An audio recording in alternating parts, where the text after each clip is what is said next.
कौन है मनीष कश्यप जो तमिलनाडु के अंदर बिहारी लोगों की कथित पिटाई को लेकर सुर्खियों में है?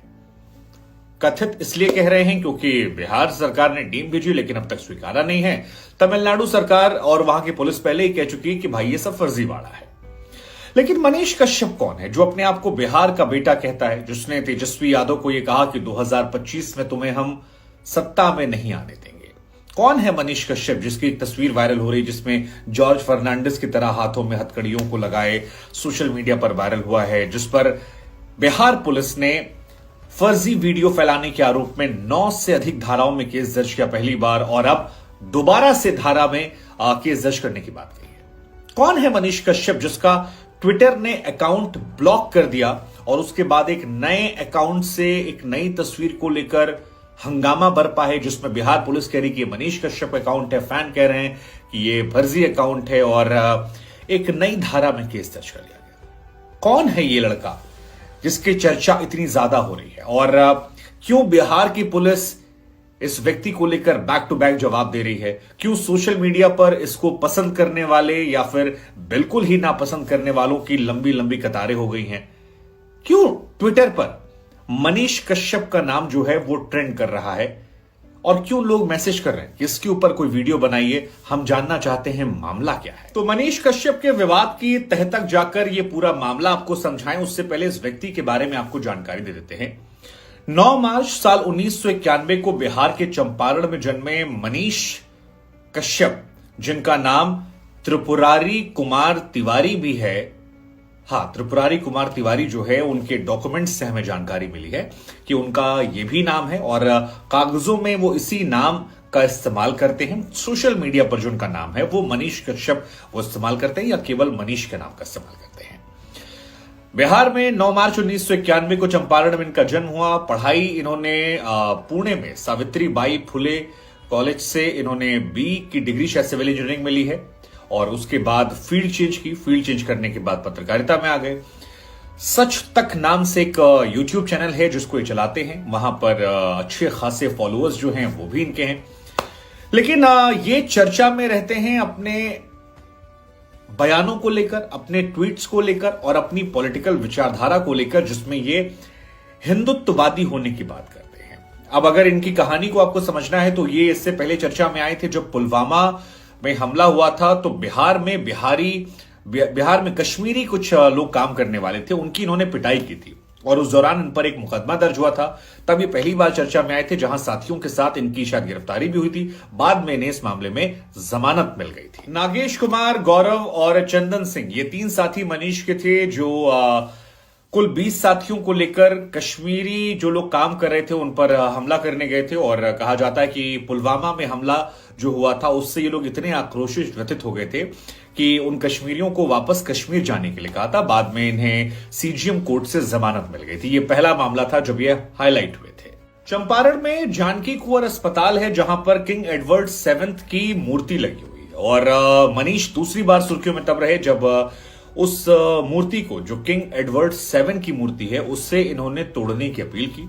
कई साथियों ने इसके बाद जाकर उस मूर्ति पर धावा बोल दिया और वो मूर्ति जो है वो खंड खंड टूट जाती है। उसके बाद मनीष कश्यप जो हैं उन पर एक बार फिर मुकदमा दर्ज होता है और 21 साथी और होते हैं जिन पर यह मामला आता है। हालांकि इन दोनों मामलों से आप समझ गए होंगे कि मनीष अपने आप को राष्ट्रवादी कहते हैं, उनके समर्थक ये मानते हैं कि वो कट्टर देशभक्त हैं।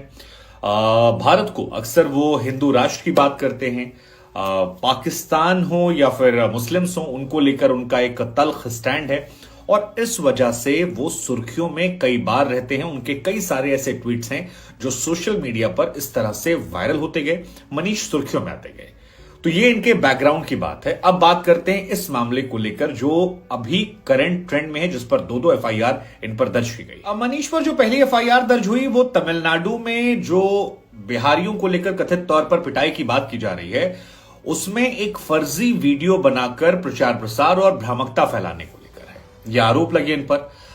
इन्हीं चीजों को लेकर ट्विटर ने पहले वो मिसगाइडिंग वाला कोड डाला, बाद में इनके अकाउंट को भी बंद कर दिया।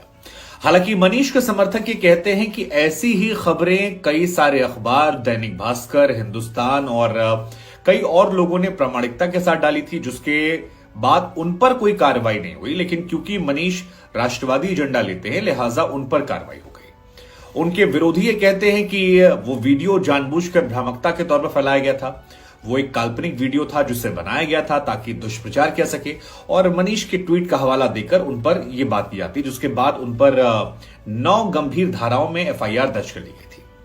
लेकिन यह मामला अब चल ही रहा था, तभी एक तस्वीर आती है जिसमें मनीष के हाथों में हथकड़ी बंधी होती है और मनीष कश्यप के नाम से एक नया ट्विटर अकाउंट होता है जो वेरीफाइड नहीं होता है, लेकिन उसमें पोस्ट लिखी होती है कि देखिए सरकार का तानाशाही रवैया, मुझे यहां पर गिरफ्तार कर लिया गया है, मैं बिहार वासियों के लिए जेल जा रहा हूं, कल रात 8 बजे गिरफ्तार किया गया।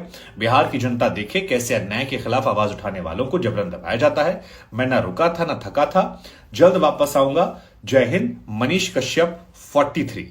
ये तस्वीर जो है ये सामने आती है और उसके बाद बिहार सरकार को लेकर कई सारे सवाल। अब इस बीच में मनीष चारों तरफ आ जाते हैं, सोशल मीडिया पर ट्रेंड करते हैं, इनके बारे में बातें होती हैं। कई लोग बिहार सरकार पर कहते हैं कि यार बहुत सारी कठोर कार्रवाई जो है इसलिए क्योंकि विचारधारा से लगे। हालांकि हर सरकार पर आरोप लगते हैं कि गैर विचारधारा वालों को आजकल पुलिस जो है वो ज्यादा उठाती है, मतलब जिस आइडियोलॉजी की सरकार होती है उससे दूसरी आइडियोलॉजी वाली सरकार लोगों को पुलिस उठा लेती है, जबकि अपनी आइडियोलॉजी वाले 1000 गुना करें तो उनको माफ कर देती है। ये हर राज्य में ऐसी चर्चाएं होती हैं, चाहे यूपी हो, बिहार हो, महाराष्ट्र हो, बंगाल हो, तमिलनाडु हो, हर जगह पर यह कहानी चलती रहती है। लेकिन इसी बीच मनीष के इस तस्वीर को लेकर बिहार पुलिस का एक पोस्ट आता है और वो पोस्ट होता है कि तमिलनाडु में बिहार कामकाजी लोगों के लिए असत्य भ्रामक वीडियो प्रसारित करने के प्रकरण में मनीष कश्यप के द्वारा नए ट्विटर हैंडल पर गिरफ्तारी की फोटो पोस्ट की गई जो असत्य भ्रामक है, और इस पोस्ट के लिए मनीष पर एक बार फिर से एफआईआर दर्ज की जाती है। अब इसमें जो बात मैंने पहले कही कि सरकारें जो होती हैं वो गैर विचारधारा वालों को टारगेट कर लेती हैं, ये हर राज्य में होता है। वो इसके नीचे कमेंट पढ़कर भी समझ में आता है कि जो लोगों ने कहा सरकार से बहुत अच्छा काम किया, आपने बधाई हो, ऐसा वैसा, उनको वो रिप्लाई कर रहे हैं कि थैंक यू जी, बिहार सरकार, बिहार पुलिस आपकी सेवा में तत्पर। जो लोग थोड़ा सा अलग भाषा में कर रहे हैं उनसे कहा जा रहा है कि इस तरह से रिप्लाई मत कीजिए, ऐसी आपको चेतावनी दी जाती है।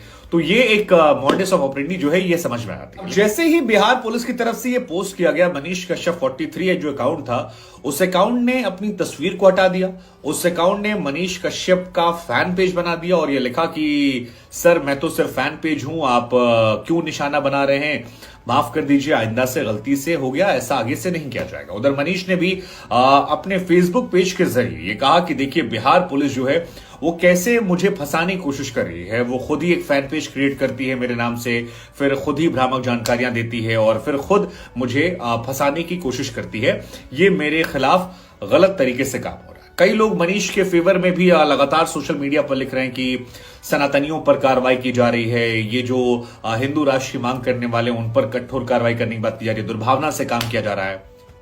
2 एफआईआर, पर्सनल रिप्लाई करना मनीष के समर्थकों को कर रहा है। दूसरी तरफ कहा जा रहा है कि फेक न्यूज फैला रही है तो इस पर कार्रवाई होनी चाहिए, कट्टरता फैलाने वालों पर ऐसा होना चाहिए। लेकिन सच्चाई यह भी कि ट्विटर पर सक्रिय अधिकतर लोग जो पॉपुलर हैं वो नफरत फैला रहे हैं, उनका अपना एजेंडा है, वो फेक न्यूज भी फैलाते हैं। तो ऐसे में तो आधे से ज्यादा लोग जेल पहुंच जाएंगे। फिर यहां वाले मामले सबके बीच सवाल यह है कि क्या तमिलनाडु में कुछ नहीं हुआ था? नहीं हुआ था तो फिर ये इतने सारे लोग जो सोशल मीडिया पर लिख रहे थे कि हमारे साथ हुआ, हमारे साथ हुआ, ये कौन लोग थे, क्या करने वाले लोग थे और क्या ये सब झूठे थे? वो अखबारों ने जिनके वीडियो बाइट्स लगाए थे क्या वो झूठे थे? वो लोग क्या झूठे थे जिन्होंने कहा हमने अपनी आंखों से देखा था? और अगर ये सब झूठे थे तो इन सब को उठाकर जेल में क्यों नहीं डाला जाता? फिलहाल तमिलनाडु पुलिस ने 11 लोगों पर एफआईआर की है, अखबारों पर एफआईआर हुई है और तमिलनाडु पुलिस जो है वो दिल्ली में, भोपाल में, पटना में डेरा डाले हुए बैठी उनकी विशेष टीम। लेकिन हमारा सवाल हम आपसे पूछते हैं कि क्या ये कार्रवाई जायज है या ये कार्रवाई आपको दुर्भावनापूर्ण लगती है? क्या सरकारें विरोध बर्दाश्त नहीं कर पाती हैं? क्या अगर यही समान विचारधारा वाले लोग होते तो कार्रवाई पैमाना यही होता? और सिर्फ यही नहीं, मैं यूपी की बात कर रहा हूं, मैं बंगाल की बात कर रहा हूं, महाराष्ट्र की बात कर रहा हूं। क्या हर राज्य सरकारें सुविधा के हिसाब से कानून का इस्तेमाल करती हैं, कानून का दुरुपयोग करती हैं?